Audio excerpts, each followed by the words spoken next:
Bismillahirrahmanirrahim. Alhamdulillahirabbil alamin. Allahumma shalli wa sallim wa barik ala Muhammad wa ala ali Muhammad.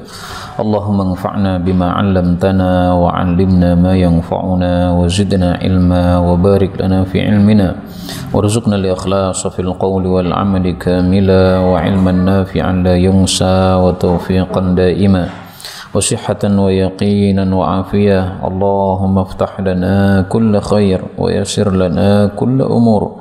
اللهم انصر المجاهدين وارحم المستضعفين ودمر أعداء الدين واطمس على أموالهم آمين يا رب العالمين. Alhamdulillah kaum muslimin rahimani wa rahimakumullah. Kita lanjutkan pengajian Kitabul Buyu' karya Syekh Al-Imam Al-Ghazali Al-Jawi rahimahullahu ta'ala, dan kita sudah sampai pada bab yang ke-11, Al-Babul Hadi Ashar, bab yang ke-11. Al-Mizanu, timbangan itu, Mizanu Ahli Makkah, timbangannya penduduk Makkah. Wal Kailu, adapun takaran itu, Kailu Ahli Madinah, takarannya penduduk Madinah. Wa du'a'un Nabi sallallahu alaihi wasallam, dan doa Nabi sallallahu alaihi wasallam fi muddihim, untuk mudnya penduduk Madinah, wa sa'ihim, dan sa'nya penduduk Madinah. Mud dan sa' ini sama-sama satu ukuran tertentu untuk takaran, bukan untuk timbangan.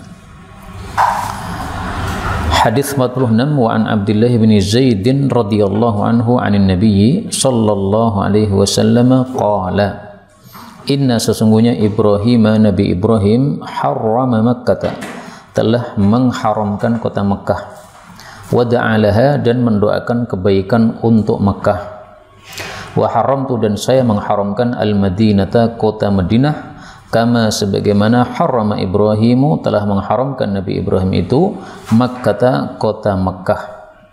Wa da'autu, dan saya mendoakan laha, untuk Makkah, fi muddiha, untuk Madinah, fi muddiha, pada mudnya, wa sa'iha, dan sa'nya Madinah, mithla, semisal ma da'a, apa yang berdoa Ibrahimu, Nabi Ibrahim alaihi salam, li Makkah, untuk kota Makkah.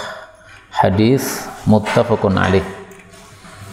Hadis ini menunjukkan berkahnya makanan-makanan yang dijual di kota Mekah, yang biasanya dijualnya itu dengan cara ditakar dengan mud maupun dengan sa'. Itulah makna da'autulaha, saya berdoa untuknya, yaitu doa keberkahan.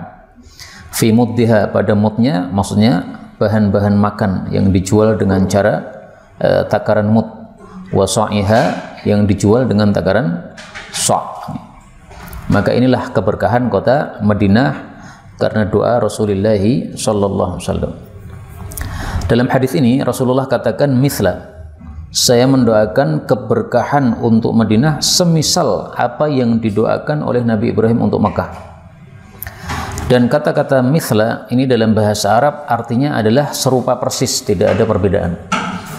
Tetapi kita temukan dalam hadis yang lain ternyata Rasul sallallahu alaihi wasallam mendoakan 2 kali keberkahan untuk kota Madinah. Lafalnya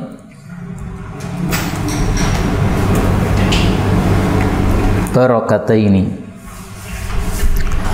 Allahumma ja'al ma'al barakati barakatain.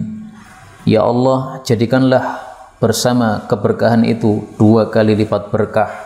Hadis riwayat Muslim dari Abu Sa'id Al-Khudri radhiyallahu anhu. Nah, maka 2 hadis ini karena sama-sama sahih bisa kita gabungkan bahwasanya pertama kali Nabi mendoakan dengan keberkahan yang serupa, misla, keberkahannya sama. Tapi kemudian Nabi mendoakan dengan keberkahan yang berlipat, yaitu dengan kalimat ini, Allahumma ij'al ma'al barakati barakataini. Sehingga kesimpulannya keberkahan di kota Madinah lebih banyak daripada keberkahan di kota Makkah untuk makanan-makanannya. Adapun ibadah di kota Makkah lebih berkah daripada ibadah di kota Madinah, karena pahala sholat di Masjid Haram itu sampai 100.000 kali sholat, sementara di Masjid Nabawi hanya 1000 kali sholat. sebagaimana sabda Nabi sallallahu alaihi wasallam, salatun fi masjidi hadza ka alfi salatin, salat di masjid saya ini lebih utama daripada 1000 salat, kecuali kalau dibandingkan Masjidil Haram, maka masih kalah dengan Masjidil Haram. Ini hadis muttafaqun alaih. Maka Masjidil Haram lebih berkah dari sisi salatnya, sementara Madinah ini lebih berkah dari sisi makanannya. Kemudian kita ambil beberapa faedah. Faedah yang pertama, sahabat Nabi yang bernama Abdullah bin Zaid ini ada beberapa orang, sehingga untuk menentukan ini siapa perlu kita melihat kepada kitab-kitab syarah. Karena kalau kita tidak melihatnya bisa salah mengira Abdullah bin Zaid yang biasanya meriwayatkan hadis tentang azan ternyata bukan. Sebagaimana pernah dijelaskan oleh Imam Bukhari ketika mengkritik Ibnu Uyainah. Qala Abu Abdillah, berkata Abu Abdillah ini Imam Bukhari, kana Ibnu Uyainah yaqul, Ibnu Uyainah mengatakan huwa sahibul adzan. Abdullah bin Zaid yang meriwayatkan hadis istisqa itu adalah sahibul adzan yang meriwayatkan hadis adzan, walakinnahu wahmun, tapi itu salah, karena yang meriwayatkan adzan ini adalah sahabat Nabi orang Khazraj, sementara yang meriwayatkan istisqa ini adalah Abdullah bin Zaid bin Asim al-Mazini, ya. Jadi satunya al-Mazini, satunya al-Khazraji, dua orang yang berbeda, namanya sama-sama Abdullah bin Zaid. Nah, saya tidak tahu ini Abdullah bin Zaid yang mana, apakah yang al-Mazini ataukah yang al-Khazraji. Tapi ala kulli hal harus berhati-hati, jangan menetapkan kecuali kalau kita sudah membaca kitab syarah. Monggo, Pak. Bicara tentang keberkahan. Iya. Saya amati di dua tempat tidak ada Cina. Tapi ketika beli made in Cina, barokahnya di mana Ustaz? Beli di mana? Di Mas Pandan. Oh ya. Apakah ketika made in Cina berarti tidak berkah? Itu caranya. Karena berkah itu adalah kebaikan yang bersifat dawam atau kontinu. Nah, itu namanya keberkahan. Maka ya tidak harus ya keberkahan itu berarti tidak boleh ada barang luar masuk, ya. Wallahu a'lam. Ala kulli hal, kebaikan yang ada di Mekah dan Madinah ini berbeda dengan kebaikan yang ada di lain dari kedua tempat tersebut. Kemudian faedah berikutnya, dalam hadis ini Rasulullah SAW katakan Nabi Ibrahim mengharamkan kota Mekah. Sementara dalam hadis yang lain yang mengharamkan bukan Nabi Ibrahim tetapi Allah Subhanahu wa taala. Innallaha ta'ala, sesungguhnya Allah taala harrama Makkah. Allah telah mengharamkan kota Mekah yauma khalaqas samawati wal ard, pada hari penciptaan langit bumi. Dan ini hadisnya riwayat Bukhari. Nah, maka para ulama katakan karena dua-duanya sahih, kita kompromikan. Allah itu yang mengharamkan, Nabi Ibrahim itu yang menyampaikan. Maka karena beliau yang menyampaikan kepada manusia, seolah-olah beliau yang mengharamkan. Sama juga di sini, wa haramtul Madinah, saya mengharamkan kota Madinah bukan langsung dari Nabi, tapi berdasarkan wahyu dari Allah Subhanahu wa taala. Beliau hanya menyampaikan. Maka ini tidak bertentangan dua hadis ini. Kemudian yang dimaksud mengharamkan yaitu menjadikan sebagai tanah haram, artinya ada peraturan-peraturan tertentu di dalam dua kota tadi yang tidak berlaku untuk kota yang lain. Di dua kota ini haram, di tempat yang lain halal. Nah, maka bagaimana yang haramnya itu dijelaskan oleh Nabi SAW dalam hadis yang panjang ini. Lam tahilla li qattu illa sa'at min ad-dahr. Tidak boleh perang di kota Mekah. La yunafaru sayduha, tidak boleh dibikin lari binatang buruannya. Wala yu'dadu syauquha, tidak boleh ditebang pohon berdurinya. Berdurinya aja nggak boleh, Pak. Apalagi yang tidak berduri. Wala yuhtala khalaha, tidak boleh dicabut rumput-rumput basahnya. Berarti kalau sudah kering boleh. Wala tahilu luqatatuha illa limumsyid. Barang yang jatuhnya luqatahnya tidak halal kecuali untuk diumumkan saja. Ini semua peraturan berlaku untuk kota Mekah dan Madinah selain kalimat terakhir. Kalimat terakhir yaitu luqatah, ini hanya berlaku untuk Mekah. Maka luqatah di kota Madinah kalau sudah kita umumkan selama 1 tahun dan tidak ada yang datang mengambilnya, maka boleh untuk kita pakai. Tapi untuk Mekah, maka luqatahnya ini semata-mata hanya boleh diumumkan, nggak boleh dimiliki sama sekali. Hadis ini riwayat Imam Bukhari. Nah, itu penjelasan dari kata-kata haram Makkah. Apa yang dimaksud haram itu sudah dijelaskan pada hadis yang lain. Faedah berikutnya, yang dimaksud da'alaha, Nabi Ibrahim mendoakan kebaikan untuk Mekah, ini yang disebutkan dalam Al-Quran. Surat apa? Ya, surat Ibrahim. Ya. Allah Subhanahu wa Ta'ala mengatakan, wa il qala Ibrahim rabbi ja'al hadzal balada. Ingatlah ketika Nabi Ibrahim berdoa kepada Allah Subhanahu wa Ta'ala. Surat Ibrahim ayat 35. Rabbi ja'al hadzal balada amina. Wahai Rabbku, jadikanlah negeri Mekah ini negeri yang aman. Wajnubni wa baniya an na'budal asnam. Jauhkanlah saya dan keturunan saya dari menyembah arca-arca. Inilah doanya Nabi Ibrahim alaihi salatu wassalam. Demikian juga disebutkan pada ayat berikutnya. Warzuqhum minas samarati la'allahum yashkurun. Nah, dan ini dikabulkan oleh Allah Subhanahu wa Ta'ala. Banyak buah-buahan beraneka ragam di kota Mekah padahal tidak tumbuh di kota Mekah. Mungkin talok pun ada di Mekah, mungkin saya belum pernah ngecek. Tapi yang jelas banyak sekali buah-buahan di kota Mekah padahal asalnya adalah negara yang tandus, tidak banyak tanamannya, tapi ini berkat doanya Nabi Ibrahim alaihi salatu wassalam.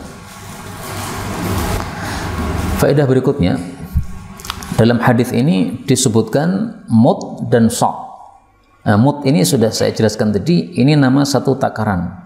Karena orang zaman dulu ketika menjual sesuatu makanan itu ada 2 metode, ada yang ditakar, ada yang ditimbang. Sekarang takaran masih terpakai enggak, Pak? Kayaknya enggak ada ya. Semuanya sudah pakai timbangan. Beras masih ditakar? Nah, itu takaran ya. Masih takaran. Ya, berarti masih terpakai ya, tapi lebih banyak yang menggunakan timbangan. Nah, maka mud dan sa' ini adalah nama suatu takaran yang ada di negara Arab. Mud ini diambil dari kata-kata madda yamuddu, menjulurkan. Kenapa disebut mud? Karena 2 telapak tangan digabungkan, kemudian kita mengambil sesuatu dengannya, menjulurkan dengan mengambil, ini namanya mud. Maka satu mud itu adalah 2 tangkupan telapak tangan, kita mengambil barang sepenuh dengan tangkupan ini, namanya satu mud. Adapun sa' ini 4 kalinya mud, maka satu sa' sama dengan 4 mud. Dalam hadis yang sahih disebutkan Rasulullah wudu cukup dengan air 1 mud, mandi junub cukup dengan air 1 sa' alias 4 mud. Nah, itu karena pakai metode dalq, yaitu digosok-gosokkan, sehingga tidak perlu banyak-banyak air, karena kalau diratakan, digosokkan, itu air pun juga akan merata pada tubuh kita. Sampai di sini sudah terjelaskan kata-kata Mbah Ghazali, yaitu wa du'a'un Nabi sallallahu alaihi wasallam fi muddihim wa sa'ihim. Adapun al-mizanu mizan ahli Makkah ini belum dibahas, ini pada hadis berikutnya. Hadis 47.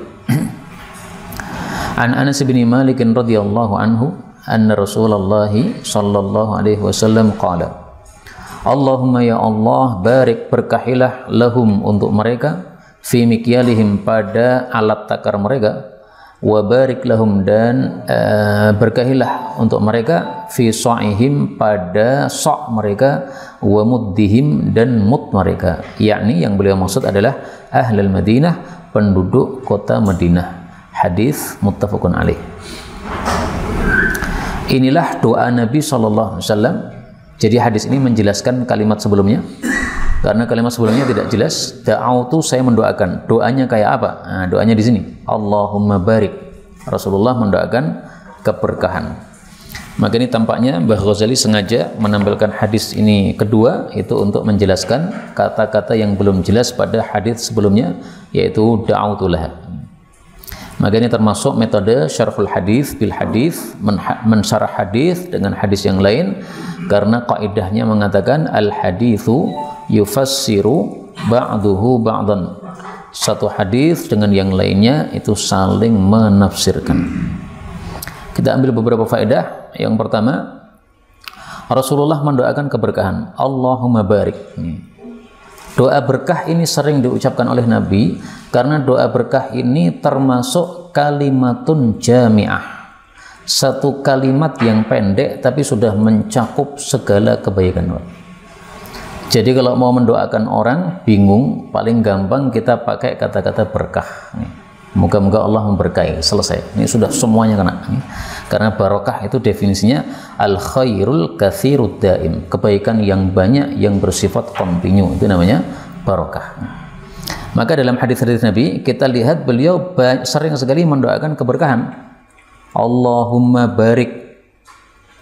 Nah ini kita tulis Allahumma barik saja sudah menemukan 11 hadis, ini baru satu kitab. Ketika makan, Allahumma barik lana fihi wa abdilna khairam minhu. Kalau minum susu, Allahumma barik lana fihi wa zidna minhu. Kemudian ketika Rasulullah mendoakan waktu habis subuh, Allahumma barik li ummati fi bukuriha. Kemudian ketika Rasulullah sallallahu alaihi wasallam mendoakan orang yang menikah, beliau juga Allahumma barik.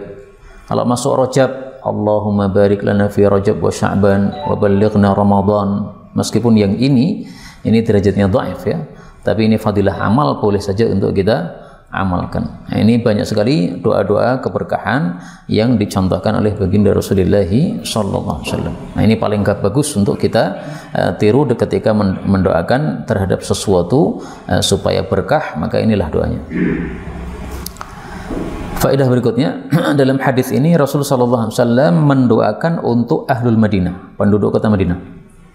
Dan penduduk kota Madinah ini memang memiliki khasais, kekhususan-kekhususan yang tidak dimiliki oleh penduduk yang lain.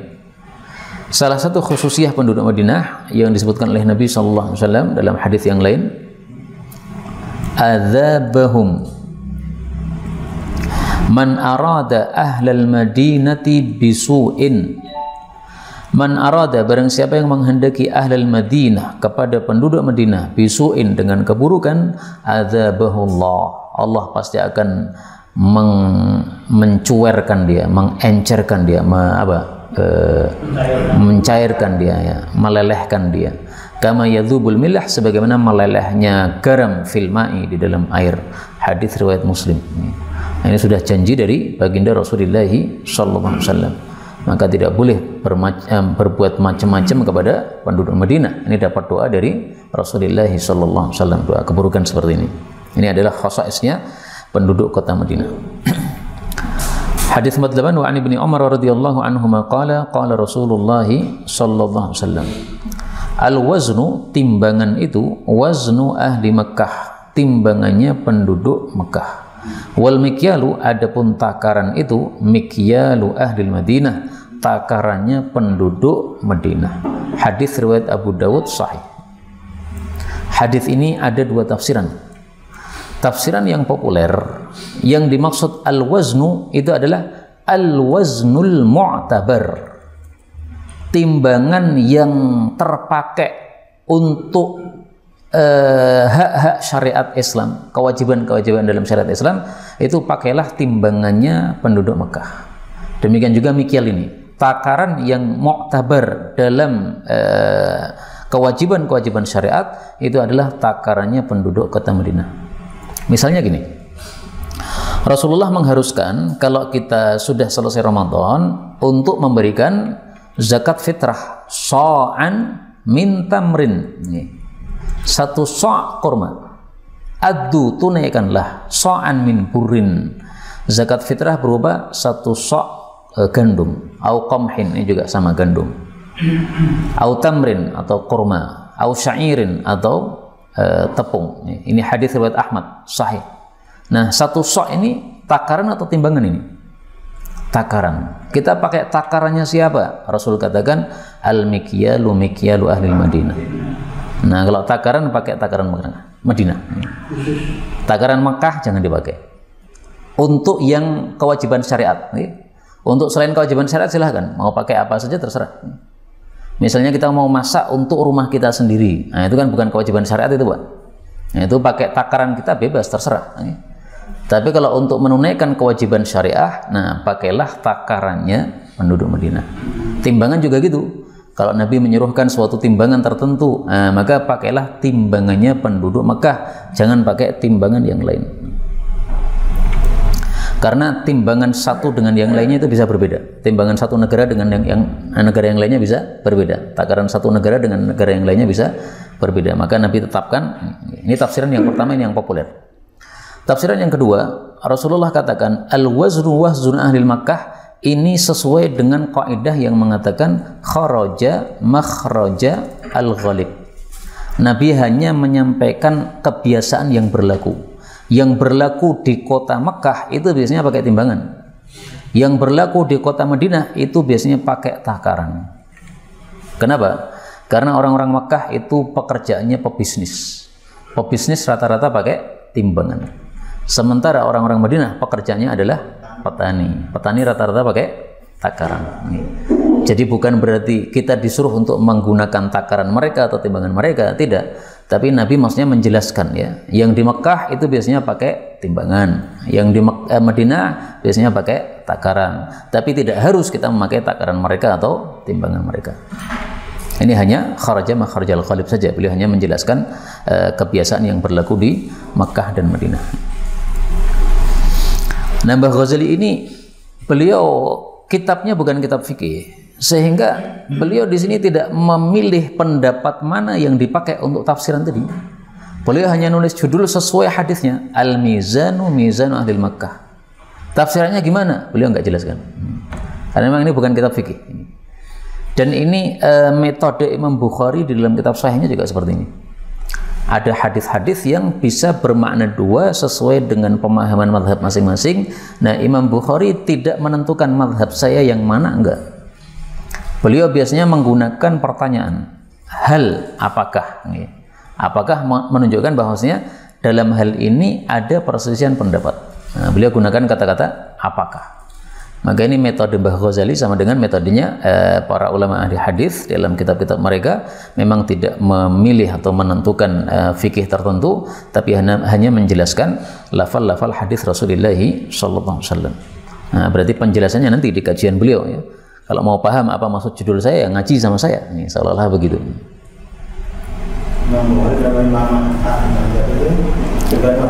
Imam Bukhari sama Imam Madhab. Imam Bukhari itu kan 250-an nih. Saya tulis di sini ya. Nah, di sini Pak. Bukhari. Imam Bukhari ini 256 wafatnya. Kalau Imam Malik 150, kemudian Imam Syafi'i berapa itu? Duluan Imam Mazhab ya? Iya, duluan Imam Mazhab. Imam Syafi'i 204. Yang paling terakhir kan Imam Ahmad, Pak. Ahmad bin Hanbal. Imam Bukhari belakang kalau dibandingkan dengan ulama-ulama pendiri mazhab. Ahmad bin Hanbal, nah ini 241. Jadi ini ya semasa dengan Imam Bukhari tapi lebih tua. Ya, dari sisi periwayatan hadis Imam Ahmad ini gurunya Imam Bukhari, dari sisi periwayatan, dari sisi usia.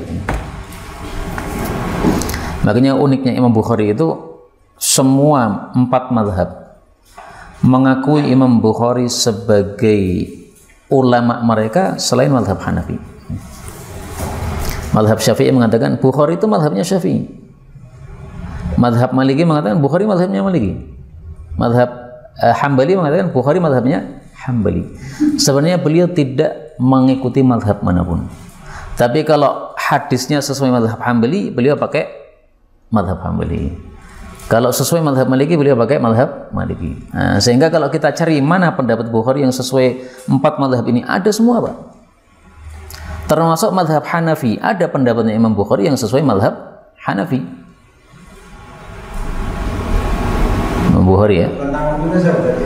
Pripun, Pak? Tentang waktu antara Imam Nawawi dan Imam Bukhari tadi siapa? Waktunya? Tentang waktunya kehidupannya. Iya, ada yang jauh, ada yang dekat. Kalau yang semasa kan Imam Ahmad, karena Imam Ahmad terakhir. Urutannya kan Imam Abu Hanifah, Malik, Syafi'i, Ahmad. Nah, Imam Ahmad itu semasa dengan Imam Bukhari, tapi Imam Bukhari lebih akhir dikit nih. 10 tahunan kira-kira. Kalau Imam Ahmad tadi kan 240 wafatnya, Imam Bukhari 250 nih, terpaut 10 tahunan. Ya mungkin kira-kira saya dengan Ustaz Mu'in ya kan ada jarak ya antara saya dengan beliau, lebih tua beliau tapi hidupnya semasa gitu. Nah, ini Imam Bukhari mengatakan babu nikahil muhrim, bab nikahnya orang yang melakukan ihram. Artinya beliau berpendapat orang ihram boleh nikah. Ini mazhab Hanafi, Pak. Karena 3 mazhab semuanya mengharamkan orang ihram menikah. Mazhab Hanafi saja yang membolehkan. Tapi mazhab Hanafi tidak mengakui Imam Bukhari bermazhab Hanafi. Kenapa? Sering menyerang imam mereka. Jadi Imam Bukhari itu sering menyerang Abu Hanifah. Kalimatnya kalau nyerang tidak jelas nih, tapi cuma mengatakan waqala ba'dun nas, berkata sebagian manusia. Nah, sebagian manusia masih Imam Abu Hanifah. Maka mazhab Hanafi kalau marah kan memper toh, Pak. Wah, imamku dijenenge ba'dun nas nih. Nganyel itu nih.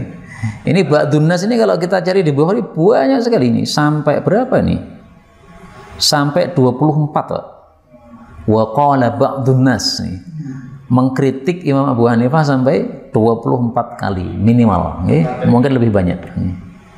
Nah, makanya Imam Bukhari kalau tidak diakui oleh mazhab Hanafi wajar ngkritiki imam mereka. Ngkritik itu memang nggak enak, rasanya tidak menyenangkan. Tapi tidak, kalau beliau sudah meninggal ya. Siapa? Abu Hanifah. Oh, udah lama. Abu Hanifah 100 berapa gitu wafatnya ini. Imam Bukhari belum lahir. Imam Abu Hanifah wafat, Imam Bukhari belum lahir. Ya. Murid-muridnya. Ya. Baik, sudah selesai berarti bab yang sebelumnya. Sekarang al-bab tsaniyah. Monggo. Mohon maaf ya, kan kita kan banyak dijajal dari Eropa, orang Eropa. Nah ini kan standar semuanya kan yang ikutnya yang negara Inggris ya Jerman atau Jepang. Ini kan tumbuhan-tumbuhan yang asalnya dari Mekah, Madinah itu sekarang sudah tergeser.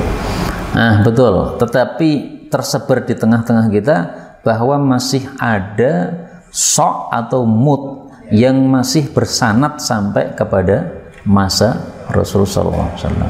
Wallahu a'lam. Itu biasanya yang punya itu para habaib. Saya dengar berita katanya dari anaknya Syekh Alawi Al-Maliki, itu masih punya mut atau sok yang berlaku di masa Rasul Sallallahu Alaihi Wasallam. Ustaz, mungkin agak lancang sedikit. Kita ada ini buku karangannya Ustaz yang pendiri Al-Ihsan Kota Bandung. Pertanyaan saya, memakai mazhab apa atau pakai mazhab apa Al-Ihsan? Mbah Ghazali ini? Dari Al-Ihsan itu pakai enggak? Mazhabnya ya mazhab Muhammadi, mengikuti Nabi Muhammad Sallallahu Alaihi Wasallam. Ini masalah gini sudah lama, Pak, dibahas oleh para ulama itu. Mazhabmu apa aja nih? Itu ada itu. Saya tampilkan ya. Majmu' Fatawa.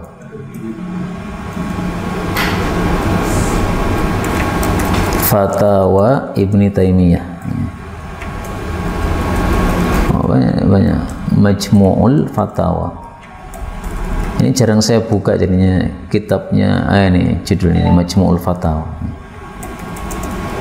Ana Muhammadi.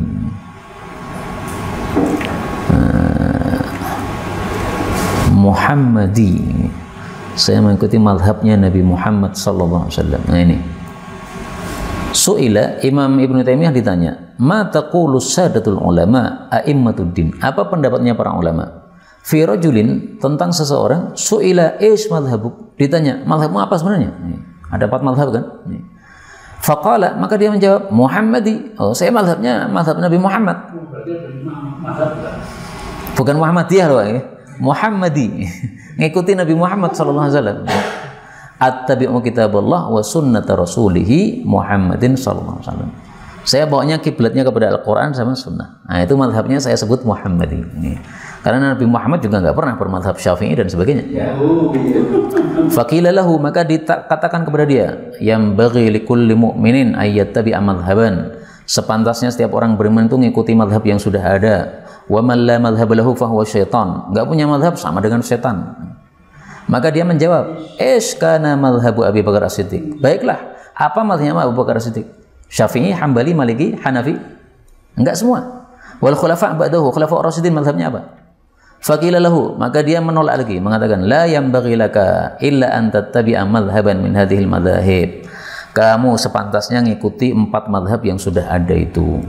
Kemudian ditanyakan kepada Syekh Ibnu Taimiyah, fa ayyuhumal musib? Ini yang benar 2 orang ini yang mana, ya?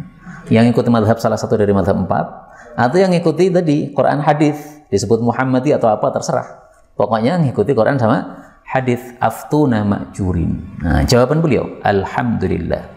Innama yajibu 'alan nas ta'atullah war rasul. Wajib kepada manusia taat kepada Allah dan Rasul. Taat kepada Abu Hanifah enggak ada. Taat kepada Imam Syafi'i enggak ada kewajiban. Wa haula, adapun mereka ulama-ulama itu tadi Abu Hanifah dan sebagainya, ulul amri alladzina amara Allah bi ta'atihim. Itu adalah ulul amri yang kita disuruh oleh Allah untuk taat kepada mereka, tetapi innama tajibu ta'atuhum taba'an li ta'atillah wa rasulih. Wajibnya mentaati mereka itu hanya mengikuti ketaatan kepada Allah dan Rasul. Artinya kalau ulama ini berpendapat satu pendapat yang tidak sesuai Quran dan Sunnah, maka kita ikuti yang Quran dan Sunnah. Itu maksudnya. La istiqlalan, tidak mengikuti secara mandiri, tidak, karena namanya manusia bisa salah. Kemudian Allah mengatakan fa in tanaza'tum fi syai', kalau ada perselisihan antara siapa? Antara pengikut dengan ulil amri. Ulil amrinya ngomong A, pengikutnya ngomong B. Farudduhu ilallahi war rasul. Kembalikan kepada Allah dan Rasul, artinya kembalikan kepada Quran dan Sunnah. Karena Allah di atas langit, kita nggak bisa nelpon Allah, ya. Maka berarti Allah maksudnya kitabnya. War rasul, Rasulullah sudah wafat, kita nggak bisa WA. Maka maksudnya sunnahnya Nabi Sallallahu Alaihi Wasallam. Maka itulah jawaban Ibnu Taimiyah. Ringkasnya beliau mengatakan bahwa bermadhab salah satu dari 4 madhab itu tidak wajib. Nah, pemahaman Mbah Ghazali dan yang sejenisnya yang mempelajari hadis-hadis Nabi SAW atau bisa disebut madhab ahli hadis, madhabnya seperti itu, Pak. Qurannya gimana, hadisnya gimana, lakukan. Adapun 4 madhab itu untuk belajar boleh, tapi untuk ta'assub tidak boleh. Ta'assub artinya gimana? Ini di Syafi'i gini, harus begini, enggak boleh gitu. Bagaimana, Pak? Yang Imam Ahmad juga sandarnya Quran hadis juga. Betul. Semuanya para ulama bersandar kepada Quran hadis. Makanya muncul tadi fa in tanaza'tum. Kalau berselisih pendapat gimana? Ya udah, kembalikan kepada Quran dan hadisnya. Apakah semua hadis itu dikuasai oleh ulama 4 mazhab? Enggak. Kadang-kadang Abu Hanifah berfatwa tidak sesuai hadis. Kenapa? Ada hadis yang belum sampai ke telinga beliau. Imam Syafi'i juga begitu, kadang-kadang berfatwa tidak sesuai hadis. Kenapa? Karena belum sampai ke telinga beliau. Ada buku ditulis oleh ulama Maroko, judulnya adalah bukti-bukti bahwasanya ulama pendiri 4 mazhab tidak meliputi seluruh hadis Nabi SAW. Kemudian di buku itu disebutkan contoh-contoh. Ini contoh fatwa Abu Hanifah tidak sesuai hadis. Contoh Imam Syafi'i pendapatnya tidak sesuai hadis. Dikumpulkan oleh ulama Maroko ini. Keluarga Khumariyin, ya, siapa namanya, Abdul Hayy, Abdullah Al-Khumari atau yang lainnya, itu banyak itu, ya, ulama-ulama Maroko yang tidak mengikuti 4 mazhab. Nah, mazhabnya Mbah Ghazali yang saya paham dari tulisan-tulisannya ini seperti mazhabnya Imam Bukhari. Mazhabnya apa? Hadis. Nah, maka disebut apa terserah. Muhammadi ya boleh, hadithi ya boleh, atau apapun, ya. Nah, itu nggak perlu nama-nama, itu nggak penting. Enggak. Apapun sabda Nabi SAW yang bisa kita lakukan, maka kita lakukan sesuai dengan sabda beliau, tanpa kita mengikuti madhab-madhab yang bertentangan dengannya. Karena tetap saja ada pendapat-pendapat dalam madhab yang tidak sesuai hadis Rasul Sallallahu Alaihi Wasallam. Dalam satu Dzulhijjah atau kemarin saja menentukan satu derajat. Nah, pendapat lagi berbeda lagi kan? Ya, puasa Arafahnya kapan? Tanggal 9 atau mengikuti wukuf ya. Perselisihan pendapat terus. Dan itu sudah disampaikan Nabi sebenarnya. Bahwasanya kalau kita hidup lama setelah Nabi wafat, pasti ada perselisihan yang banyak. Ikhtilafan katsiran, perselisihan yang banyak. Fa'alaikum bisunnati wa sunnatil khulafa'il mahdiyyin ar-rasyidin, ya kan? Sudah jadi sunnah Nabi, sunnah khulafa. Baik, kita lanjutkan. Al-babu tsani asyar, bab 12. Al-musawamah, menawar, fil bai'i, dalam menjual, wasyira'i, dan dalam membeli. Dan kemarin sudah kita bahas bahwa hukum menawar, hukumnya adalah mubah, ya, boleh menawar, tidak ada larangan dari Allah dan Rasul sallallahu alaihi wasallam. Adapun hadis ini tentang bagaimana tata cara menawar yang benar. An Qailata ummi bani Anmarin radhiyallahu anha qalat, ataitu, saya datang kepada Rasulullah sallallahu alaihi wasallam, fi ba'di umrihi, pada sebagian umrah beliau, indal Marwah, di dekat bukit Marwah. Fakultu, saya mengatakan, ya Rasulullah, wahai Rasulullah, inni, sesungguhnya saya, imra'atun, seorang wanita, abi, yang menjual, wa ashtari, dan membeli. Fa'idha, maka jika aradtu, saya ingin, an abta'a syai', untuk membeli sesuatu, sumtu bihi, saya menawar terhadap barang itu, aqalla, lebih sedikit, mimma uridu, dari apa yang saya inginkan. Misalnya pengennya harganya 500, saya tawar 400. Thumma zidtu, kemudian saya tambah sampai apa? Hatta ablughal ladzi urid, sampai saya mencapai yang saya inginkan. 400 naikkan lagi 450 sampai 500. Cara menawar seperti ini menurut antum benar apa betul, Pak? Menurut antum? Menawar tambah kira lagi tambah lagi. Bener gak nih? Sesuai rata-rata. Penginku ini 500. Nah, nawarnya jangan 500. Karena kalau nawar 500 nanti kenanya 600. Nawarnya pengennya 500, berarti tawar 300 atau 400 nih. Mentok-mentok 500. Nah, makanya sesuai dengan keinginan kita berapa itu ditentukan dulu nih. Menurut saya ini barangnya ini cocoknya sekian nih. Nah, maka perempuan ini mengatakan gitu. Wa idza aradtu, dan sebaliknya, kalau saya ingin an abi'a syai', untuk menjual sesuatu, sumtu bihi, saya menawarkan terhadap barang tadi aktsara minal ladzi urid, lebih banyak dari apa yang saya inginkan. Pengennya saya jual 5 juta, saya tawarkan 6 juta. Summa wada'tu, kemudian saya turunkan, hatta ablughal ladzi uridu, sehingga saya mencapai harga yang saya inginkan. Ini cara menawar yang sudah populer di masyarakat seperti ini. Tapi apakah seperti ini benar ataukah tidak? Nah, itu kita baca hadisnya. Faqala Rasulullah sallallahu alaihi wasallam, la taf'ali ya Qailah, jangan kamu lakukan begitu wahai Qailah. Idza aradti, kalau kamu ingin, antabta'i syai'an, untuk membeli sesuatu, fastami bihi, maka tawarlah barang itu, alladzi turidin, berapa yang kamu inginkan. Pengen 500 langsung, saya maunya 500 nih. U'titi, baik kamu diberi, au muni'ti, atau kamu dicegah, maka jujur saja pengennya berapa. Nah, ini teori yang kedua, ini yang saya pakai, Pak. Saya pengennya sekian, saya langsung ya, tokleh, saya maunya sekian. Nggak mau nggak apa-apa, saya maunya segitu. Mau alhamdulillah, enggak ya udah. Nah, pernah ini saya praktekkan pada seseorang menjual barang. Dia waktu itu harganya kalau nggak salah 3 juta, saya bilang 2 juta. Dia mengatakan, oh berarti belum jatah bapak, belum rezekinya bapak. Nah, saya bilang, oh ya nggak apa-apa mbak. Terus nggak jadi kan, batal. Tapi 1 pekan kemudian dia WA lagi. Mohon maaf pak, ini ternyata suami saya melepaskan barang itu dengan harga sekian. Nah, inilah yang dimaksudkan hadis ini.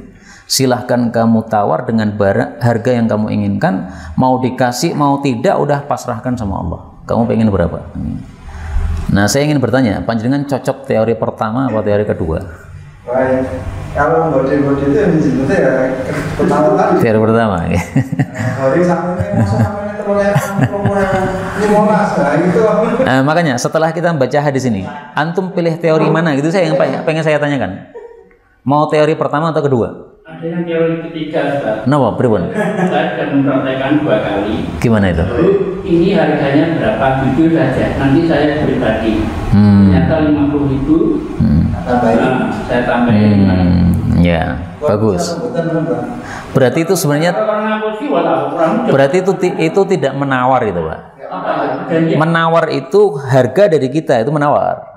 Kalau itu tidak menawar itu namanya. Itu ngasih untung.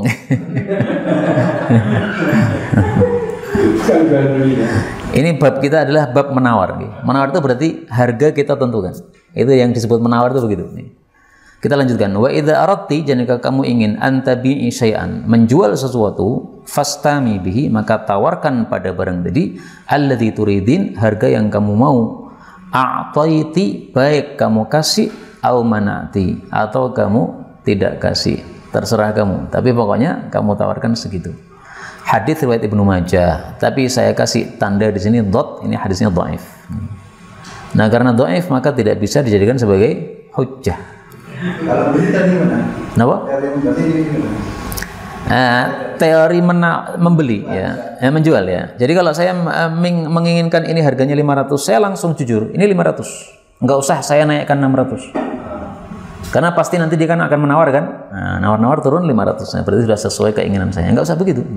Saya pokoknya ini inginnya 500. Dia mau nggak mau terserah. Antum mau ambil, nggak mau ya nggak usah. Harga pas itu. Harga pas ya. Pendapatnya ditawar tidak menghargai ya. Netto atau harga pas pripun? Kalau harganya sekian pas itu berarti kalau orang menawar seperti kata-katanya tidak dihargai. Ya mungkin dia merasa tidak dihargai bisa ya. Tetapi memang cara menjualnya begitu itu boleh. Ini seandainya hadisnya sahih, udah kita tidak bisa memakai teori pertama, Pak. Tapi karena hadisnya dhaif, panjenengan pakai teori pertama terserah. Hadisnya dhaif. Nah, di sini yang saya belum paham, bagaimana cara berpikir Mbah Ghazali. Apakah hadis-hadis seperti ini ketika dhaif dipakai ataukah tidak? Saya belum paham. Yang jelas Mbah Ghazali itu punya kitab mustalah hadis. Apa itu, Mas? Judulnya, Mas? Kitab mustalah hadis itu. Lupa ya? Saya pernah baca itu. Cuma judulnya lupa saya. Nah, artinya beliau paham betul bagaimana menyikapi hadis dhaif, hadis sahih. Nah, tapi sayangnya kitab-kitab beliau ini kan tidak dijelaskan derajat hadisnya. Sehingga terapan fikih beliau untuk hadis-hadis ini bagaimana? Saya terus terang nggak tahu. Ada yang pakai hadis lagi seperti ini. Yang dhaif banyak dalam buku-buku beliau, tapi insya Allah untuk yang saya cetak ini sudah saya kasih tanda-tanda pada bagian akhirnya. Yang dhaif ini pakai dot nih, yang sahih ini pakai sotha. Dan ini yang semisal ini saya tidak menemukan. Tapi intinya kesimpulannya cara menawar itu bebas saja, dengan teori pertama boleh, teori kedua boleh, karena tidak sahihnya hadis yang kita baca ini. Andaikan ini hadisnya sahih, udah nggak bisa berkutik. Kita harus menawar atau menawarkan dengan satu cara harga pas. Di sini yang Islam dilaksanakan pada saat umroh atau sahih. Ini fi badi umarihi, pada waktu Nabi umroh. Tapi tidak dijelaskan pas apanya. Nggak ada kata-kata saya, nggak ada. Cuma indal marwah, di bukit Marwah. Ini apakah sudah selesai ataukah nggak dijelaskan. Baik, kita ambil beberapa faedah ya. Di sini disebutkan umroh Nabi SAW. Umar itu jamak, dan memang umroh Nabi itu 4 kali. Sehingga beliau selama di kota Madinah itu melakukan 4 kali umroh. Arba'a umarin. Hadis riwayat Bukhari.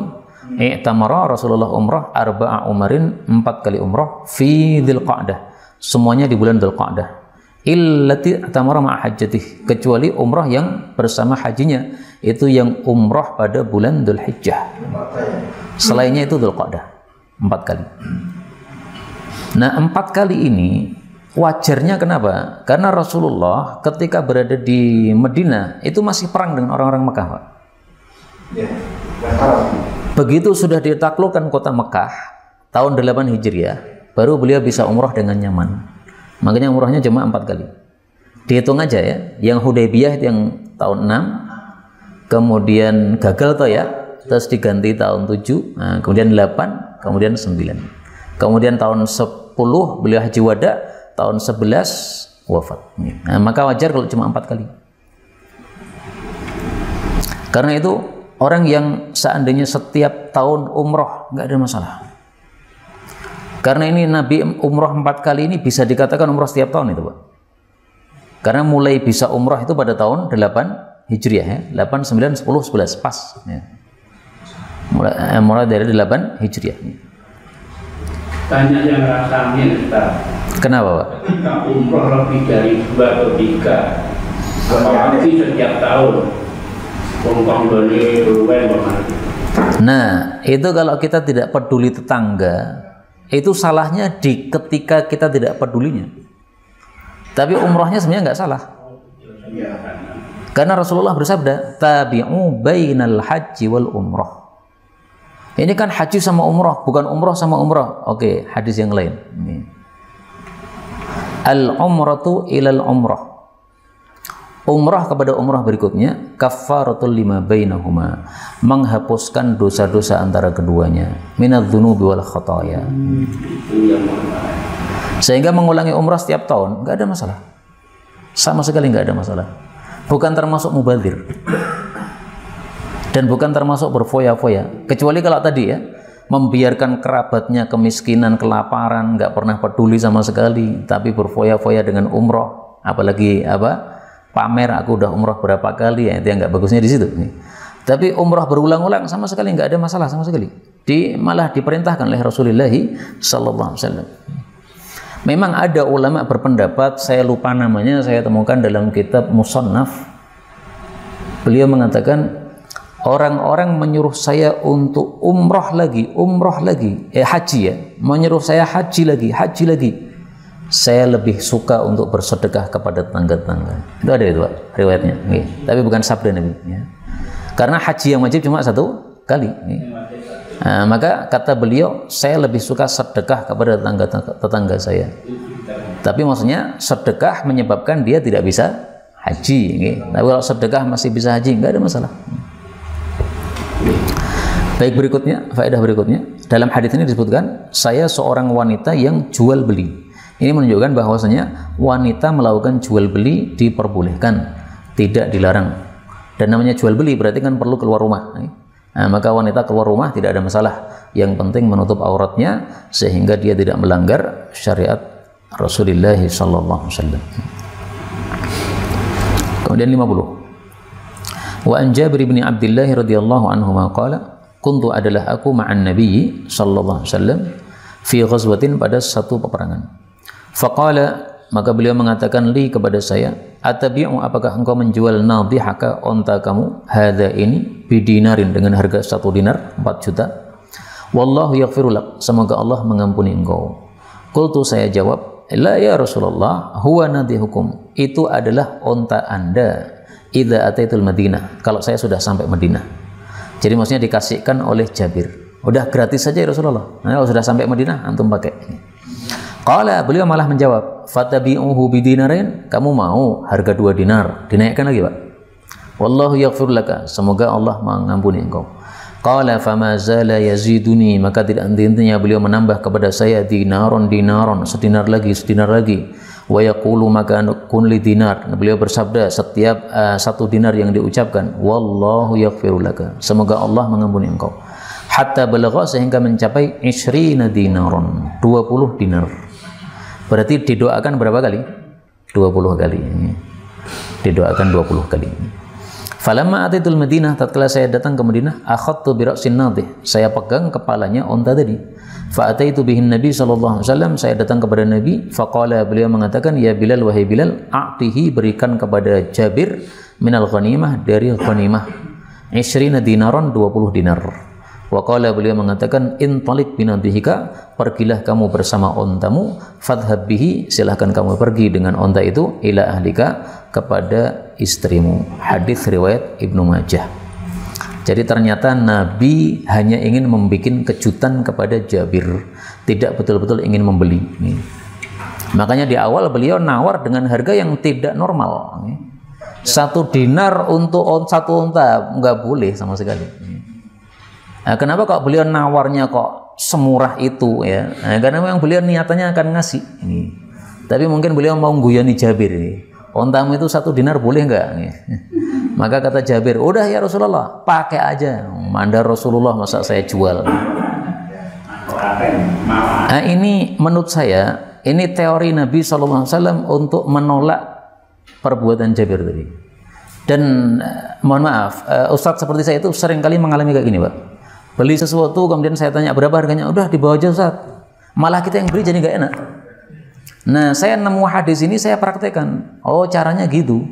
Jadi kalau digratiskan malah kita tambah aja. Fatabi'uhu bidunarain. Mau saya kasih harga 2 kali lipat. Misalnya awalnya 1.000 kita bayar 2.000. Malah dia malah malu. Akhirnya nanti dia tetapkan harga yang biasanya. Tapi cara saya seperti itu, Pak. Langsung datang ke warung dia, borong banyak nih. Borong banyak yang kira-kira pokoknya tidak wajar lah kalau digratiskan. Karena kalau cuma makan sama minum saja gratis kan. Nah, supaya nggak gratis gimana? Ngambil barang banyak. Makan minum di situ, kemudian bawa oleh-oleh agak banyak. Nah, maka ditetapkan harga sesuai dengan yang normalnya. Ini teori saya ambil dari hadis ini. Fatabi'uhu bidinarin. Jadi kisahnya ini, Jabir setelah ditawar 1 dinar, beliau malah bilang, saya kasih saja gratis. Rasulullah tawar 2 dinar, mau nggak? 3 dinar mau nggak? 4 dinar mau nggak? Sampai 20 dinar. Maka ini contoh menawar dengan harga yang lebih tinggi. Tapi memang niatannya Nabi untuk memberikan sedekah. Nah, akhirnya Rasulullah katakan, ini ontamu silahkan bawa pulang lagi. Kemudian uang 20 dinar kamu bawa pulang. Jadi Rasulullah pura-pura ingin membeli, tapi sebenarnya ingin memberikan hadiah 20 dinar. 1 dinar 4 juta. 20 dinar berarti berapa nih? 4 kali 20. 80 juta. 80 juta kasihkan kepada Jabir.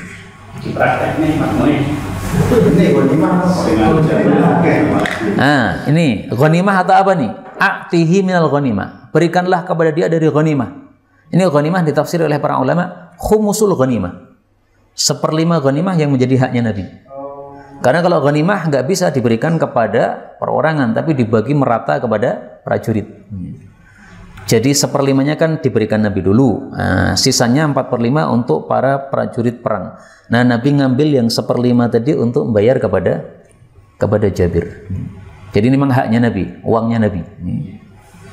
Nah, maka Rasulullah itu disebut orang yang paling dermawan ya, modelnya kayak gini-gini, Pak. Beliau lihat siapa sahabat-sahabat yang memerlukan. Ini Jabir ini barusan nikah. Iya, yang kemarin kita bahas itu. Bapaknya wafat, anaknya masih kecil-kecil. Nah, dia menikahi janda supaya bisa merawat adik-adiknya. Nah, ini untuk merawat adik-adiknya karena anak-anak yatim, maka dia perlu duit yang banyak. Kasih 80 juta oleh Nabi sallallahu alaihi wasallam. Iya, termasuk itu. Hadisnya sudah kita baca kemarin. Maka kalau kita ingat hadis yang kemarin, jadi muncul pertanyaan. Hadis ini mengatakan 20 dinar bayarnya. Hadis kemarin berapa, Pak? Masih ingat nggak? Bi'nihi bi'uqiyah, ya tuh? Bayarkan kepada saya 1 uqiyah. Fashtarahu minni bi'uqiyah. Beliau membeli dari saya onta itu dengan harga 1 uqiyah. Ini sama-sama hadisnya sahih.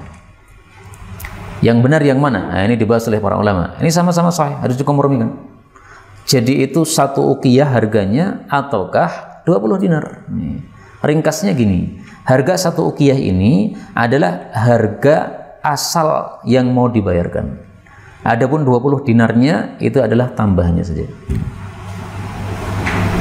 Maka harga yang sudah disepakati harga 1 uqiyah. Adapun di atas 1 uqiyah itu adalah tambahan dari Rasulullah sallallahu alaihi wasallam. Sehingga kesimpulan dari 2 hadis ini, Rasulullah melakukan kemarin yang sudah kita bahas irjah. Irjah apa kemarin, Pak? Ngangeti. Kesepakatannya misalnya 5 juta, bayarnya 6 juta. Kesepakatannya 10 juta, bayar 11 juta. Ini yang saya katakan kemarin, sunnah yang sudah mati. Meskipun ya masih banyak ya yang melakukan, tetapi tidak setampak yang dilakukan oleh Rasulullah sallallahu alaihi wasallam. Ya, pokoknya ada tambahan itu berarti sudah termasuk ngangeti. Ini sudah kita bahas kemarin.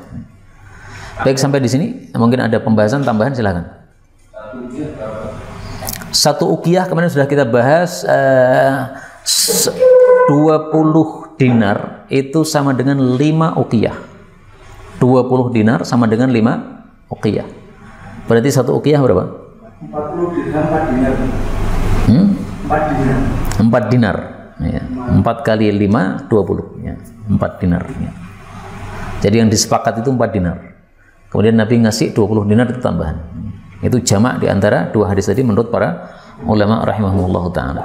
Karena sama-sama sahihnya. Silakan.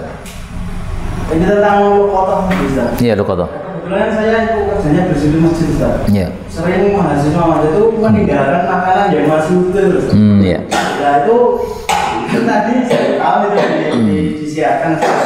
Itu gimana sekarang Ustaz? Itu ditinggal di masjid makanannya masih utuh, nah itu saya buang atau makanan bisa boleh diambil gitu Ustaz? Itu makanan itu Ustaz. Menurut saya boleh karena hanya barang-barang remeh-temeh.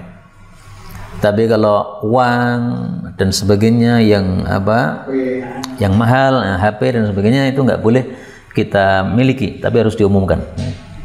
Tapi seandainya makanan itu kita ambil, kemudian pemiliknya datang, itu wajib ganti. Jadi antum makan aja nggak apa-apa.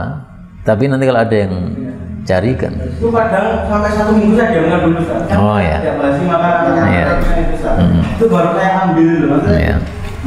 Kasih peraturan aja, makanan 24 jam nggak diambil halal, nah, itu enak malah.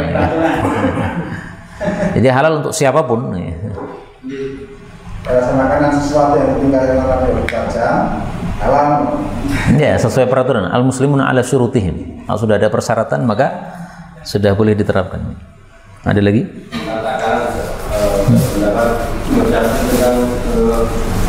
Dua kulah itu 500 liter itu bagian itu artinya.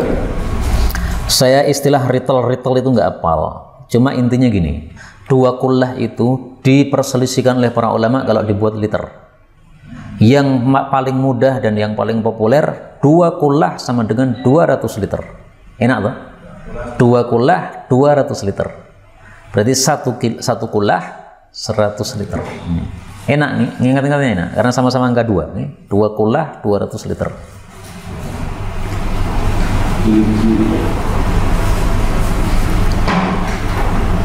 Tanya Ustaz. Monggo, Pak. Yang tadi tawar-menawar tadi. Iya. Kalau di itu menjelang korban itu, kalau mau beli hewan korban, jangan banyak menawar. Tapi kalau tidak kita tawar, itu iya ketinggian harga atau penjualnya itu kadang-kadang memanfaatkan kita bahwa kita itu manut mereka. Ini penjelasannya gimana? Apakah tawar menawar tentang korban itu hanya sebatas penjelasan atau memang ada hadisnya? Atau Dari hadis-hadis yang kita baca, kesimpulannya adalah menawar itu boleh. Baik itu binatang korban atau apapun, bebas. Dan mungkin ada satu hadis yang menguatkan untuk tawar-menawar hewan korban. Rasul sallallahu alaihi wasallam mengutus seseorang dengan uang 2 dinar untuk dibelikan 1 kambing korban. Ini yang diutus pinter nawar, sehingga dia bisa dapat 1 ekor kambing, tapi bisa dijual lagi. Dia dapat 2 ekor kambing dengan 2 dinar tadi. Terus satunya dijual lagi, akhirnya dia pulang membawa 1 dinar plus 1 ekor kambing. Oleh Nabi didoakan berkah. Maka ini wallahu alam ya, menguatkan bahwasanya menawar hewan kurban nggak ada masalah sama sekali. Hukum asalnya memang boleh.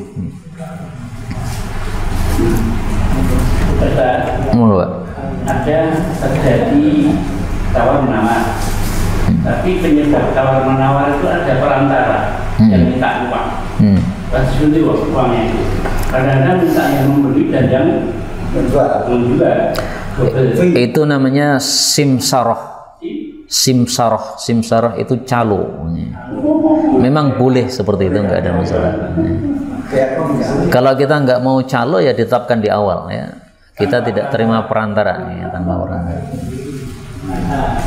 Oh ya, hadisnya tadi saya salah ya. Nabi kirim 1 dinar. 1 dinar itu biasanya dapat 1 kambing. Tapi dia bisa beli 2 kambing. Nah ini berarti kan menawar toh Pak? Biasanya 1 kambing, ini dapat 2, pasti nawarin.